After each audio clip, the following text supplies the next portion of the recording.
Howdy folks, I'm Southern Wolf of SouthernWolfStudios. Welcome back to Samurai of Hyuga Book 2. Let's check out our stats. Calculated is at 64%. Perverted is at 64%. Charming and Stoic are at 50%. Protective is at 64%. Finesse is at 63%. Attunement from the first book is at 48%. And our current attunement for book 2 is at 67%.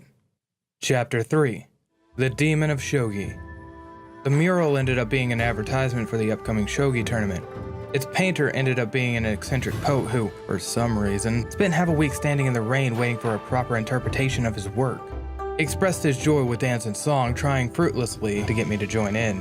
This was why I didn't like artists. But I did like having a roof over my head.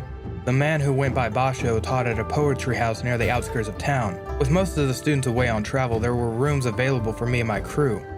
Of course, when I say they're studying abroad, Basho sighed, I imagine more than half of them return to their homes in Yamato. I cannot wait to hear their grandish lives of adventure when they return. The teacher circled his eyes in disappointment, returning back to his natural glee. I can see it on your face. You're wondering if there's a fee. There is something I want from you. I agree. His eyes locked with mine as he finished his rhyme. I require what you see. A different perspective is all I need. It was a bad sign that our host was already getting on my nerves. Keeping up with his rhyming banter was giving me a headache. But in contrast, Mitsumi was terribly amused. She knew more than a bit about poetry, and the two delved into a conversation that I couldn't follow. Something about vegetables?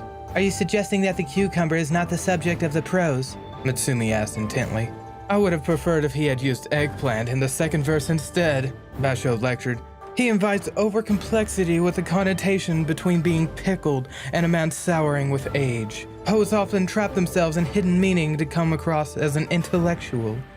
Mitsumi nodded animatedly, and I had to interrupt before I went insane. Fascinating, but we really need to find the others before it gets dark out. Attunement has increased. Fascinating, but we really need to find the others before it gets dark out. Toshi and the others were probably lost, or worse, wasting our money on festival snacks. Fried soba noodles, okonomiyaki pancakes, grilled potatoes and butter. My stomach growled. If my resolve was breaking, then Hachi's must have long since succumbed. We had to go get them while we still had row left. Oh, the poet added as I was 1 foot out the door. You may consider registering for that tournament, He Who Sees. It is hosted by none other than the Demon of Shogi himself. He Who Sees. Demon of Shogi. These nicknames were getting worse and worse. Not caring to dwell a second longer, I practically yanked the kid out of the poetry den. The man had a way of making my hair stand on end. Were we really gonna spend our days in Tonegashi with him? Why must you be so curt with a generous teacher? Mitsumi pouted behind me. We'd be sleeping outside in the rain if it was not for him. As if on cue, the sky started weeping. Our one day free from the rainfall had come and gone. I kept my pace up and spoke through teeth clenched from pain. I'm not gonna be able to sleep at night with him creeping about. Generous as he may be, I can't say I trust him. I paused to let the kid catch up. In any case, you and I will be rooming together. The Shingenja's cheeks went red. Baka, there are more than enough rooms that we needn't share. She looked away and then added, and I would enjoy some peace and quiet for once. That wasn't an option. I'm your bodyguard, remember? Let me act like one. Attunement has increased. I'm your bodyguard, remember? Let me act like one. I wouldn't bother to remind myself how bad of a job I was doing. The stabbing pain in my stomach would more than suffice for that. As romantic as it sounded, the guilt from my failure had turned my heart into a painful breaking knot. And this is coming from the guy who didn't think he even had one. You invoke that title upon convenience. What you really mean to say is that I am weak and helpless, unlike the one you really... Mitsumi trailed off as the rain poured down. Her long hair, long overdue for a haircut, fell over her face. I couldn't tell how she was feeling, though I could guess that it wasn't good. A sniffle later, the Shingenja regained her composure. Do as you wish. You always do. The remainder of our stroll through the town was done in silence. I wasn't sure how, or if I could, raise my companion's spirits, but it turned out I needn't try. Dancers flinging torches, monks chanting Shinto hymns, bakers hawking dumplings. The sights and sounds and smells of Tonegashi were infectious. There was one sound in particular that drew my attention. The dejected voice of an unemployed street fighter I knew. What am I gonna do? Okami will Jigoko Edo row me to death when he finds out. Hachi cried, fist shaking in the air. Toshi and Momoko nodded in gloom. The trio of them were sitting at a food stall, though none of them had ordered anything. Charming. He very well might. I spoke as I took a seat. With a mispronunciation like that, a shriek erupted from my drinking companion who, if I'd guessed, didn't have any money for sake tonight. I can explain. I was taken advantage of and swindled.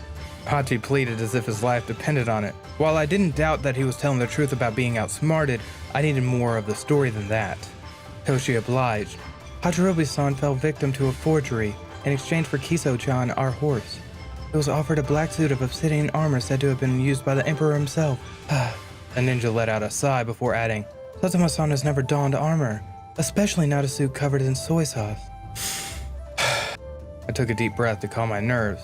After taking a noxious whiff of the sour smelling coming from Hachi's rucksack, I spoke. I'm just surprised how someone born in Jinjinto can be so trusting. People are the product of their environment. Know where a man's from and you can guess where he's going. I was an orphan from Ginfu who no one cared for, and so I lived with an internal chip on my shoulder. I was going to an early grave, obviously enough, but Hachi had the hardened body of a toughened street fighter while somehow maintaining the soft and gentle touch of a boy. I know, I'm an idiot, Hachi said as his shoulder slumped. I really messed this one up, Okami. I just thought it'd help. Contrary to his own words, I knew that he wasn't stupid. I often gave him a tough time, but it was just because I knew he could take it. No, he only acted foolish when others were in danger, like when he took that poison dart from Momoko back then. So I had to ask, how would it help? What did a man who fought with his fists and wore only a karate uniform to battle want with samurai gear? After a long pause of reluctance, Hachi yielded his reply. Well, you know, he tilted his head towards the bloody wrappings across my stomach. Just didn't want you getting hurt again. I cursed at Hachi. I was upset because he was making it impossible for me to get angry with him. Other people caring about my well-being rarely ever happened, but when it did, it made me very uneasy. It was the good doctor who interrupted my inner turmoil. But Momoko's words threw my mind into greater chaos. Okami-san, where did Matsumi-chan go? She wasn't getting kidnapped or being tortured, though my mind certainly imagined it so. Toshi found her arguing with a tournament organizer. It was that shogi game everyone in town seemed obsessed about. Need I remind you of all the shogi prodigies at my age? Matsumi yelled on. That this establishment would dare prohibit a competitor based on the number of years it's lived. It's despicable. While I was biased towards my tiny Shingenja, I was sympathetic for the man just doing his job. Look here, I don't make the rules, girl. You're too young to play. Calculated. I strolled in and pretended to be a reasonable adult. I'm not sure what the issue is. Are you that afraid of losing to a child? The organizer sputtered his response behind his oversized mustache. As I've said twice before, while the tournament is hosted by a private party, one of our sponsors is the Kisaru Corporation. As a premier retail seller of tobacco pipes, having an underage youngster involved would be poor for their image. This was ridiculous. The horrors of Hyuga included extreme poverty, rampant disease and banditry, slave trafficking, and perversions of every kind. Yet this guy was trying to tell me that there was an age restriction for smoking? Very well. Matsumi's words, not mine. Okami will play in my place. You know I can't read what's on those pieces, right? Attunement has increased. You know I can't read what's on those pieces, right? I didn't know much about shogi, but I did recognize the wooden chips that they used. There were so many of them and each was used differently. Being unable to read them didn't help either. I was far better suited for games that ended with a simple dice roll. I am well aware of your ignorance, Matsumi piped up in a cheerful tone. Which is why I have a plan that pairs my intellect with your perception. I smirked after finding the word the kid was looking for. You didn't need to read words when you could read people, and no one did that better than me. Alright, I accept, though remind me why I wanted to do this again. Matsumi answered my question as she filled out the registration form. Aside from the monetary incentive, we have a wait sign here. She grabbed my hand and practically wrote my name down for me. I sneered at the sight of the single character on the paper. It just didn't feel right. Stupid as it sounded, it felt like a piece of myself had just left my body. The anxious Shingenja continued when she left off. We have a demon to defeat if you recall, and I believe you have seen it already. Wait, was she talking about the poet's painting? The horns, the teeth, the fire behind his eyes? I was hardly an art critic, but I knew what I didn't like. The organizer interjected. The Demon of Shogi, our reclusive founder. He invites only the winners to visit him on his paradise island. Rumor has it that he has the ability to erase all memories of you from others if you wish.